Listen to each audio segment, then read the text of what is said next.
Baggy tente de trouver la bonne navigation, mais ce n'est clairement pas le meilleur navigateur. Zoro aimerait plonger une tête avec sa tête, mais il ne va pas le faire. Oh, quel dommage. Mais enfin, mon petit cresson sauvage, le code d'honneur des pirates, ça te parle? Allez, je peux te chanter un petit chant marin pour passer le temps. Oh, je connais une fille cheveux couleur mandarine qui a osé me rouler dans la farine. Rusée, mesquine, une vraie têtue, mais faut bien avouer qu'elle a un super beau... Ta gueule! La décision de Nami est un sujet à discorde dans le groupe et ils finissent par arriver à Konami Island.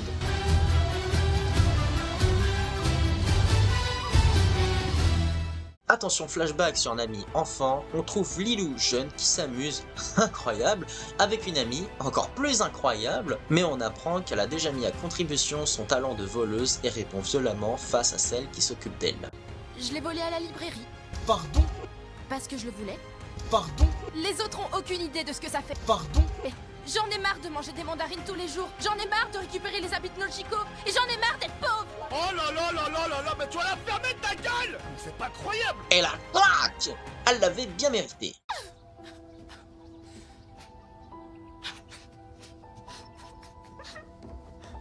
Elles n'ont peut-être rien, mais au moins ils ont un toit et des mandarines. C'est le début de la réussite. Attention, flashback dans un flashback, on apprend que la femme était une ancienne marine qui a trouvé les deux filles et s'est tout de suite dit qu'elle devait les protéger. C'est là que j'ai su que je me devais de vivre.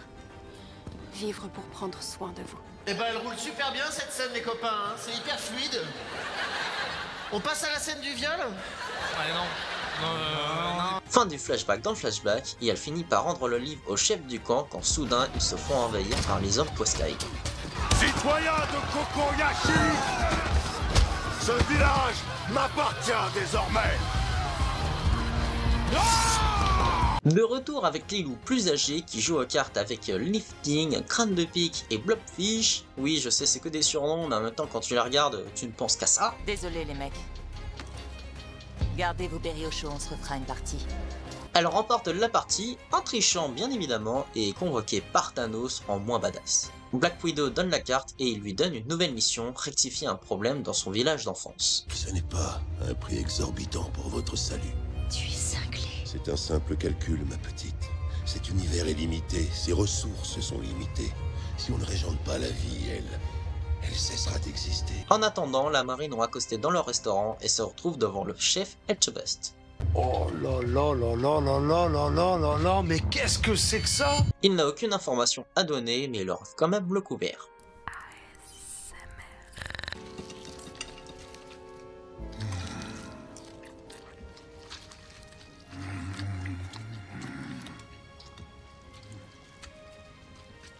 Et encore, vous ne l'avez pas vu manger oriental.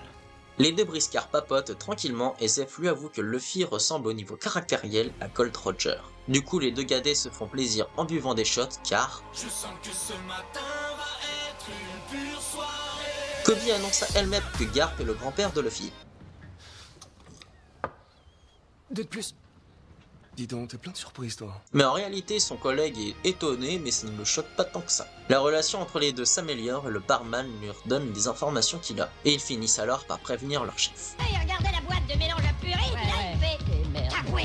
C'est fini? Il a dit Gaboué. Au revoir. Le groupe arrive au village et remarque les dégâts et assiste à Pablo Escobar, version gentille, en train de réclamer des sous des habitants. Cette année, la récolte a été très mauvaise, alors il faut payer le double. Et voilà qu'intervient l'ami qui vient récupérer le butin et est étonné de voir ses anciens coéquipiers. Qu'est-ce que tu fous là? Je pourrais te poser la même question. Je suis à ma place ici. J'en crois pas un mot. C'est pas toi, ça.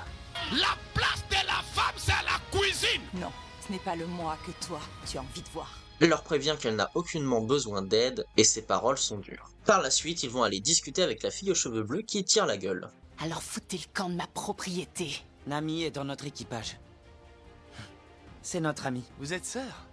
Je ne suis pas étonné. Plus superbe l'une que l'autre. Ça sert à rien.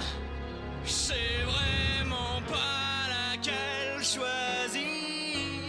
Sanji propose alors ses talents de cuistot afin de préparer un bon petit plat en échange d'infos, et ce n'est pas de refus. Elle finit par avoir le sourire suite au repas et leur raconte la suite du flashback. L'ex-marine se fait buter par Arlong car elle n'a pas assez à payer pour les trois. Je vous aime, les filles.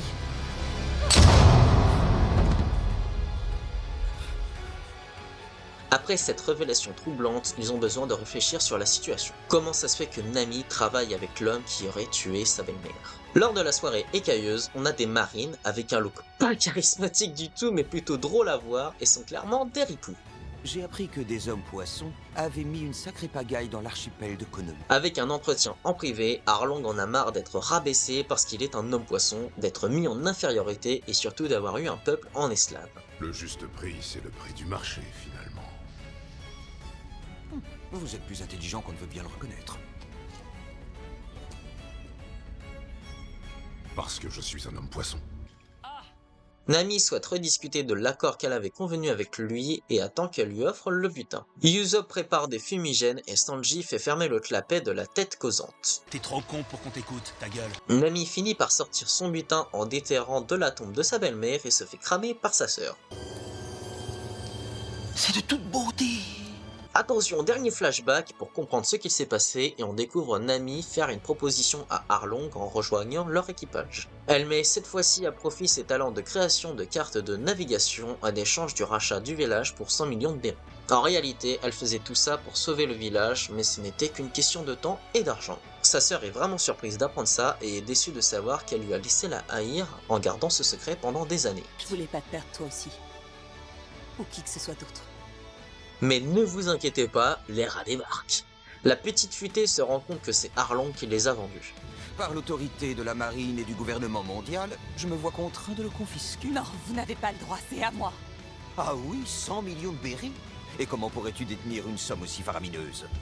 Oh mon dieu, le tête. Pourtant, ça se voyait qu'il avait une tête de confiance, non? Hahaha, qu'est-ce que ça m'étonne, dis donc. Ce dernier d'ailleurs fait un discours de révolte et s'apprête à aller attaquer le village. Spartiate!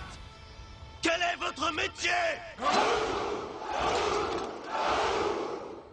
Nous sommes des Spartiates! On va les massacrer! Nami, folle de s'être fait berner, cuit son nom à maintes reprises comme si c'était vraiment utile et fout des coups de couteau en plein sur son tatouage d'allégeance. Heureusement que Luffy est là pour empêcher sa connerie, merci.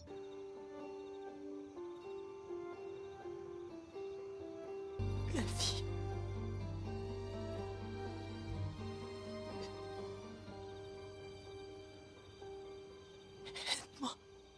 Nami finit par lui demander de l'aide et bien évidemment, il accepte avec un regard de guerrier. Le feu d'artifice commence alors qu'ils n'ont pas été invités et ils vont finir par s'incruster. On arrive sur un excellent épisode encore une fois, où cette fois on joue encore la carte de l'émotion grâce au flashback. Tu comprends enfin les motivations de Nami, pourquoi elle travaille avec Arlong, mais aussi tous les sacrifices au final qu'elle fait, finalement, parce que son rêve était de sauver le village et aussi de pouvoir créer des cartes, mais ses talents à profit avec l'antagoniste principal, ce qui lui a permis du coup toutes ces années d'acquérir des connaissances par-ci par-là, et en même temps elle pouvait en parler à personne, ni même à sa sœur, c'est qui lui laissait une popularité vraiment inférieure, alors qu'en réalité c'était juste une taupe, si je peux dire, au sein de ces hommes poissons. Finalement Luffy la retrouve et ça fait mal au cœur de voir Nami en train de chialer, mais heureusement Luffy et son optimisme la réconfortent et t'as qu'une envie, c'est qu'il se bastonne contre ce putain de poisson requin, et franchement tu sens que le prochain épisode va être monstrueux, tu sais qu'il va y avoir une scène de combat finale et t'as qu'une hâte, c'est d'aller voir ça, en sachant qu'en plus Arlong, mais ça se voyait que tu pouvais pas lui faire confiance, en plus il a même des ripoux au sein de la marine, bon après, quand tu vois la gueule du rat, tu devrais pas vraiment être étonné, mais bon, hein, on est dans un univers où tout est possible, donc oui, un homme avec des moustaches comme ça pour eux c'est logique, et bah, c'est vraiment super, c'est loufoque et on adore ça. Mais en tout cas ouais, c'est un épisode qui mélange la trahison, les émotions, etc. et ça donne vraiment envie, c'est un bon épisode et j'espère que cet épisode vous a plu autant que moi. Donc n'hésitez pas à marquer dans les commentaires si ça vous a plu, et si cette vidéo vous a plu, n'hésitez pas à vous abonner, de mettre un j'aime, un commentaire, de la partager car ça me fait vraiment plaisir. N'hésitez pas aussi à me suivre sur les réseaux sociaux, que ce soit Facebook, Instagram, TikTok et Twitch.